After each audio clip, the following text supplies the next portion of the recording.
Ash vs. Evil Dead Season 2 premiere home.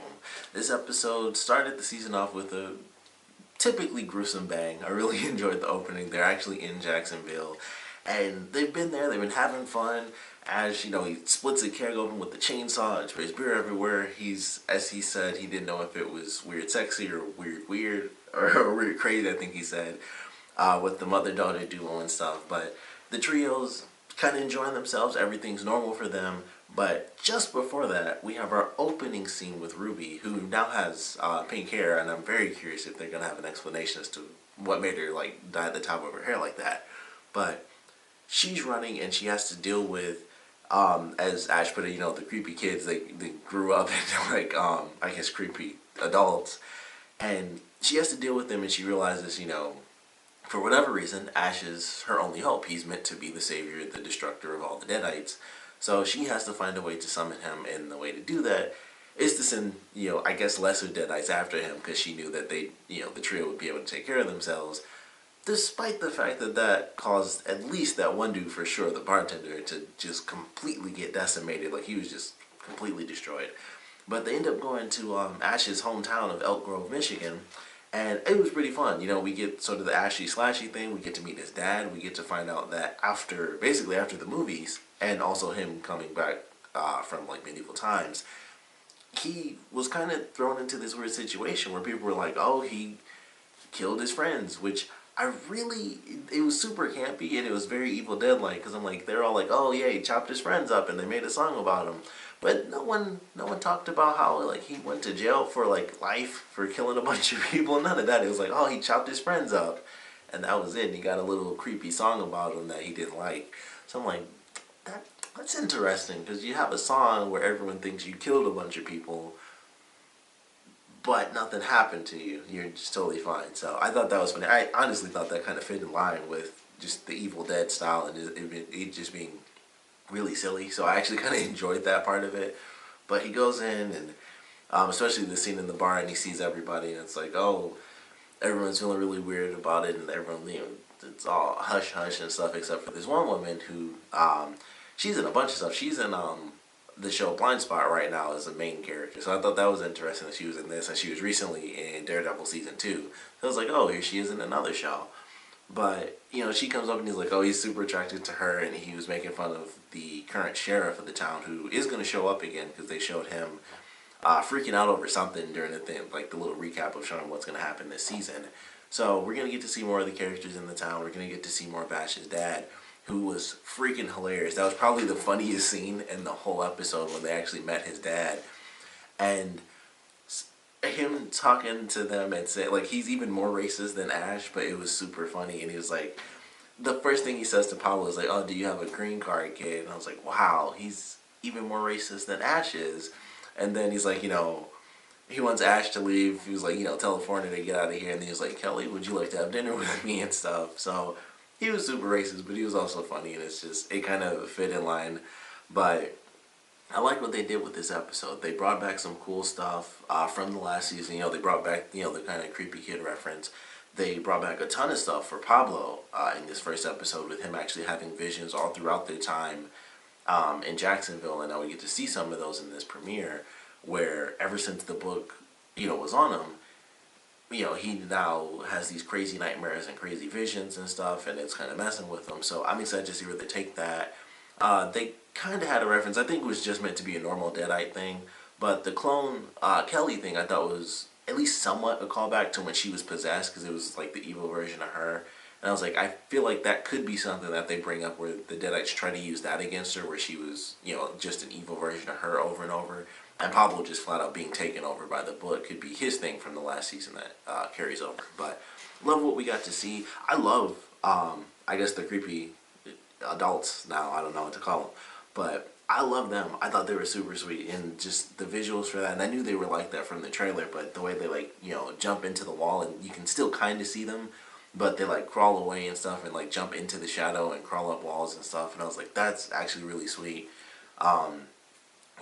They had the one scene with Pablo where he was actually completely invisible to them because of his necklace. So I don't know if we'll get to see even more of the necklace utilized in this season, which I'm assuming we will, because they did it just straight off in the first episode, remember this necklace, it still does some important stuff here. So I'm sure we'll get to see even more of that. Maybe it'll do some new stuff, and maybe ultimately when they finally get back to the book, which I would assume is going to be the next episode, maybe it'll help him kind of, at least over time, get over the crazy nightmare visions he's having by utilizing whatever magic is imbued inside the necklace. But love the first episode. Insanely gory. Like, they went all out gore for this first episode, and I love that. Especially the actual Jacksonville scene was absolutely insane. I mean, this is the opening of this episode, and it made me think, for those of you who may have seen the remake, it made me think of the end of the remake, which is, it's literally raining blood at the end of the remake of Evil Dead. And I was like, man, all these people are so covered in blood. I feel like I'm at the end of that remake, which I thought was really good. So I was like, alright, this is really awesome, and there's just blood all over the place. Kelly was going nuts because she wants to actually fight the deadites, and she's like destroying the one over Pablo. He's like, I think we're good, thank you. So there's blood all over the both of them. The ending when they had the one creepy adult, I guess they're called the Dark Ones. I think that's the episode they should have been, so I just call them that. But when the Dark One actually gets stabbed by Ruby in the back, and it like melts from the stomach, I was like, that's super gross. Especially, the actual ooze like dropping on the ground. I was like, wow, that's insanely disgusting. But something that happened during that scene that really caught my attention is the fact that the Dark One, when he was talking to Ash, called him Jefe. So I don't know if that has to do with the fact that the book in the season finale was on Pablo, so it was basically the spirit of the book itself possessing him. But I thought that was very, very interesting that it called him Jefe. I was like, I don't know, I feel like that might be a plausible connection, considering Pablo was the one possessed by the literal face of the book himself. So I feel like that might be something that comes up and maybe grows throughout this season, where he realizes he actually has control. Because there was a scene in like the full season promo where it was like, it looked like fire was coming out of his mouth and his eyes were like lit up and stuff. So I feel like that might be where they're leading it, and that was like our first clue, is that the Dark One actually called Ash Jefe, which no one does, of course, except for Pablo, which they kind of make a point of mentioning early on in the episode, where Kelly's like, you don't have to call him that anymore, because it was a part of him being like the one to take on the Deadites. That's why he gave him that nickname. So I felt like that was a little clue that they threw at us in the premiere. So I feel like that's where we might be headed, and there's going to be like a crazy thing where they have to save Pablo all over again, and it won't be as simple as, oh, have Ruby, make a truce and then just get the book off and they're all fine.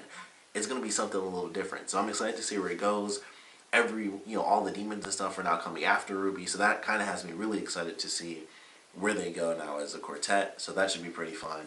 But really enjoyed this first episode. Naturally, want to know what you guys thought about the premiere, so please comment below. Let me know your favorite parts, your least favorite parts, and of course, I want to know where you guys think we're headed for Season 2. Like I said, I noticed my couple of little things as far as where I feel like they might be taking it. I don't know if the Dark Ones are going to be like our little sort of minion things where they show up almost every episode, but I assume we're still going to get like the huge, crazy variety of all the different creatures and stuff like that. So I'm not 100% sure what to expect, because I don't know, even how the Dark Ones showed up. I don't know if she summoned them and they went rogue, or if they just spawned out of nowhere. So I feel like that's something we kind of have to wait and see exactly how the demons start showing up and stuff. And she was the one who summoned the specific deadites in this episode, but like the other types of demons, we'll have to wait and see how that works out, because it might just be like last season, they kind of just pop up and people to get taken over and stuff like that. But I am excited to see where they take this season. Excited to get to know more about Ash, and of course learn about his family and stuff like that. But like I said, I want to know where you guys think we're headed.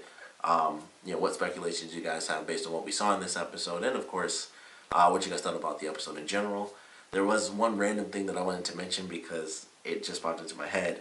But when they had this scene where Ash first went into his house, and Pablo and Kelly were in the car, and she saw like the creepy little kid, he had like the Detroit versus Everybody sweatshirt, and I thought that was really funny because for those of you who might not know, if you're watching this, you probably know this at this point, but they are actually, the Sam Raimi and Bruce Campbell, they are actually from Michigan and stuff, and I forgot which one of them actually went to Eastern. I can't really remember, or not Eastern, but Michigan State. I was just thinking the color green, so that's why I said Eastern in my head.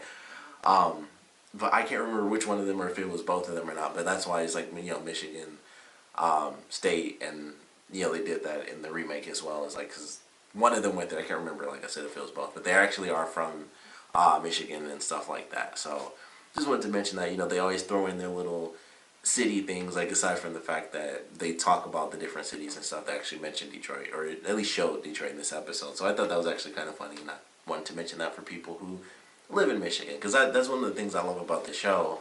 Even though it's filmed in like New Zealand or something like that, which I recently found out. I figured up up north, for those of you who don't live in Michigan, it really is woodsy and stuff like that. So I was like, they easily could actually be filming up there. I don't know, the tax breaks and whatnot, but I just love all the little references that they have where they just talk about the different cities in Michigan that I know about, and some that I don't. Like I didn't know Elk Grove because it's way, it's some of the places up north. I just don't know, but they're actual places in Michigan. So I was like, that's still really cool. They might not actually be there, but it's still pretty awesome just to hear those references to Michigan and see the stuff about Detroit, because I actually was born in Detroit, so that I do know. But I just wanted to randomly throw that in there because I love when they do like the little references, or I see something like, oh, there's Michigan State, or there's U of M, or there's something that I know about, that's actually from Michigan. So that was the random thing that I saw. So I wanted to mention that. But like I said, I want to know what you guys thought. So please comment below, let me know, and thanks for watching.